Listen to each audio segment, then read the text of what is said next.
Tapi malam itu ada yang berbeda. Jo melihat kalau lampu toilet menyala, kelihatan dari lubang angin di atas pintu.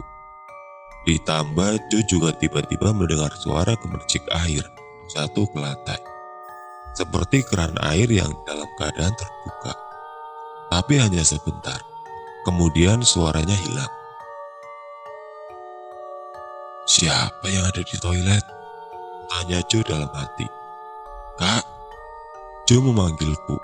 Dia pikir aku yang sedang berada di dalam toilet, tapi nggak ada jawaban.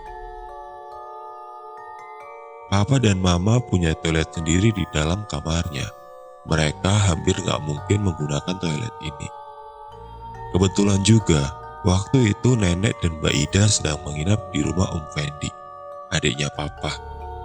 Sudah beberapa hari Nenek menginap di sana.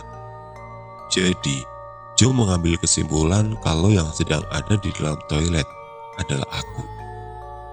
Tapi ya itu tadi, gak ada jawaban ketika Jo coba memanggil. Kemudian kata Jo, suasana menjadi sangat hening. Yang tadinya terdengar suara gemercik air, tiba-tiba menghilang. Sangat sepi. Masih belum merasakan keanehan, Jo akhirnya membuka pintu toilet. Toilet kosong, gak ada orang. Tapi lantainya basah, seperti baru saja ada yang menggunakan. Jo pikir, sepertinya aku yang baru menggunakan toilet. Ya sudah, dia langsung menyelesaikan niatnya, bebersih dan buang air kecil. Setelah selesai, Jo keluar kamar mandi, lalu hendak menuju kamarnya. Tapi di depan kamar mandi, Jo kembali terdiam. Ada sesuatu. Indera penciumannya menangkap bau khas, wangi minyak yang sangat khas. Jo mencium wangi minyak kayu putih. Baunya masih samar, tapi dia sangat yakin kalau ini benar bau minyak kayu putih. Siapa yang pakai minyak kayu putih malam-malam gini?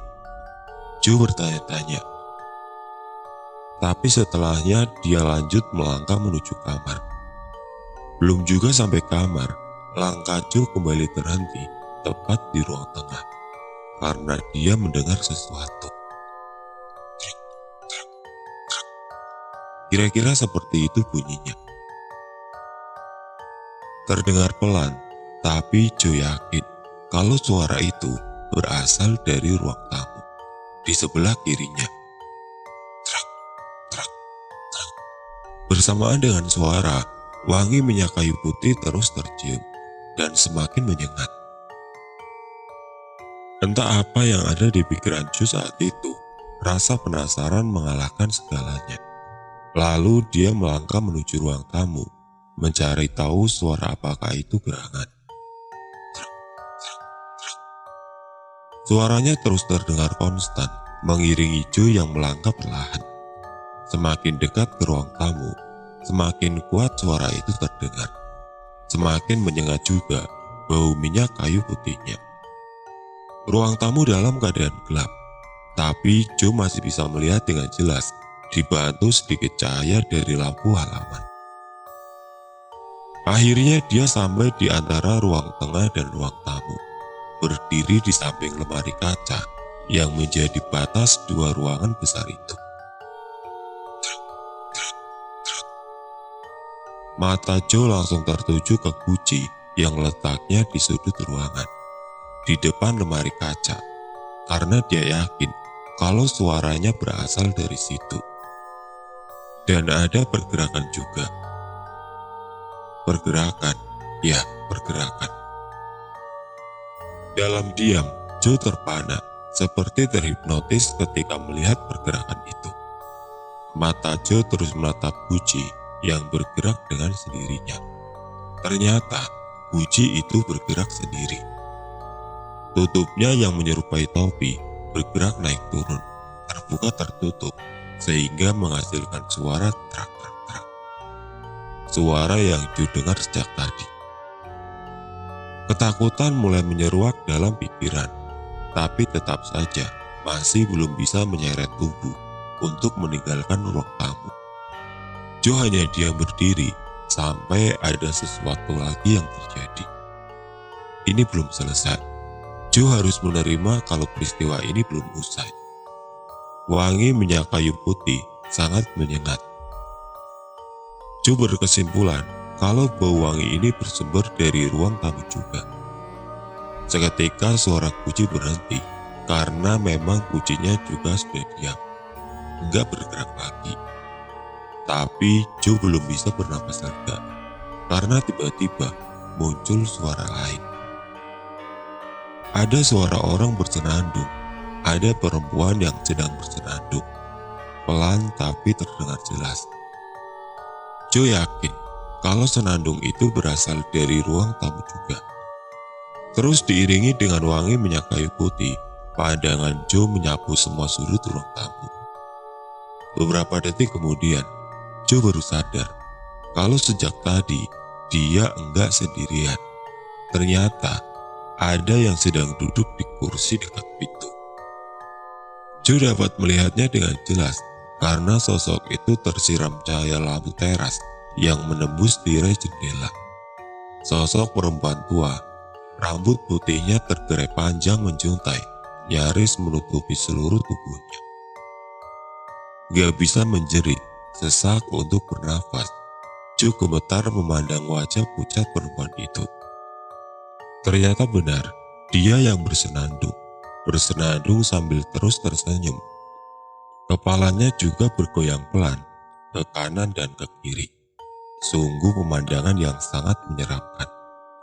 Cukup lama Jo diam memperhatikan semuanya, sampai akhirnya dia seperti tersadar. Lalu perlahan bisa menggerakkan kaki untuk melangkah mundur, meninggalkan ruang tamu, lalu berlari masuk ke kamarnya. Di dalam kamar, Jo menutup pintu rapat-rapat dan menguncinya. Selesai? Belum. Sepanjang malam sama sekali enggak bisa tidur. Dari dalam kamar, dia terus-terusan mendengar suara senandung perempuan itu. Dengan bau wangi minyak kayu putih yang samar masih tercium. Sepertinya dia berjalan bolak-balik di depan pintu. Berarti dia di depan pintu kamarku juga. Jo baru bisa terlelap ketika pagi mulai menjelang. Begitulah banyak kejadian janggal yang terjadi sejak kehadiran Puji itu di rumah. Kejadian janggal dan kadang menyeramkan, yang secara langsung maupun gak langsung mempengaruhi kehidupan kami juga. Setelah banyak kejadian, aku menjadi selalu was-was kalau harus di rumah sendirian, walaupun itu siang hari. Lalu, sebisa mungkin menahan diri untuk enggak ke kamar mandi tengah malam. Aku akan menahan pipis sampai pagi. Jo jadi semakin jarang tidur di rumah, lebih sering bermalam di rumah teman atau di rumah Om Fendi. Dia bilang enggak tahan dengan penampakan-penampakan seram yang dia lihat enggak 1-2 kali, tapi sering. Selama kira-kira 6 bulan pertama, aku baru bisa terbuka membahas masalah ini hanya kepada Jo. Kami sudah paham dan mengerti keparnoan masing-masing. Karena memang sama-sama sering mengalami kejadian seram di rumah. Sedangkan kepada papa dan mama, kami belum bisa membahasnya secara terbuka. Bukannya gak mau. Beberapa kali kami sudah coba mengajak untuk membicarakan hal ini. Tapi mereka, terutama papa, cuma bilang, "Ah, kalian ini gak ada setan apalagi hantu di rumah ini. Kalian mimpi aja tuh." Begitu papa bilang, ngeselin kan? Padahal 2 anaknya sudah beberapa kali nyaris pingsan atau pipis di celana. Oh ya, ada kejanggalan yang seharusnya membuat kami gembira, tapi malah kami bertanya-tanya karena memang janggal. Ini mengenai nenek. Di usianya yang sudah senja, 86 tahun, nenekku ini kondisinya sudah sakit-sakitan. Seharusnya dia menggunakan kursi roda ke sana kemari, tapi dia bersikeras untuk tetap berusaha berjalan di atas kakinya. walaupun sangat tertatih dan menggunakan tongkat.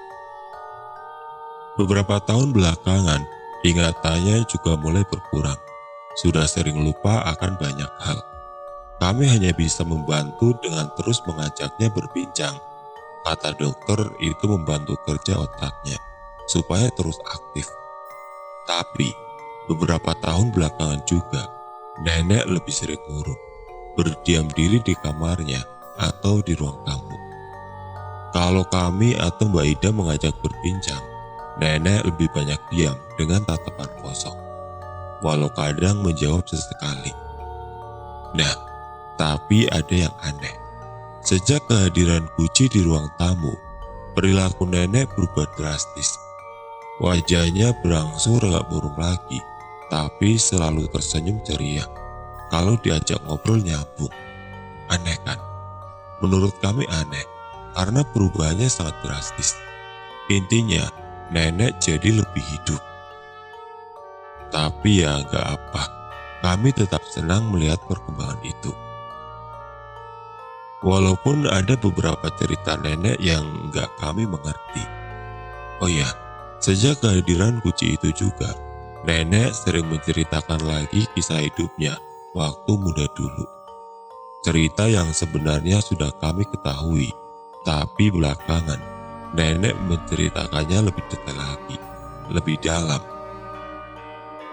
Detail yang belum pernah kami dengar sebelumnya. Kami sudah tahu sejak lama kalau nenek punya dua sahabat kental sejak muda, namanya Bu Suci dan Bu Yohana. Yang kami tahu, mereka bertiga sudah bersahabat sejak masih gadis, berarti sudah berpuluh tahun. Bu Suci masih hidup, tinggal gak jauh dari rumah kami. Beliaulah yang memberikan kunci di ruang tamu itu kepada nenek. Sedangkan Bu Yohana sudah meninggal sekitar tahun 2010. Aku lupa pastinya. Intinya, mereka bertiga bersahabat erat hingga masa tua.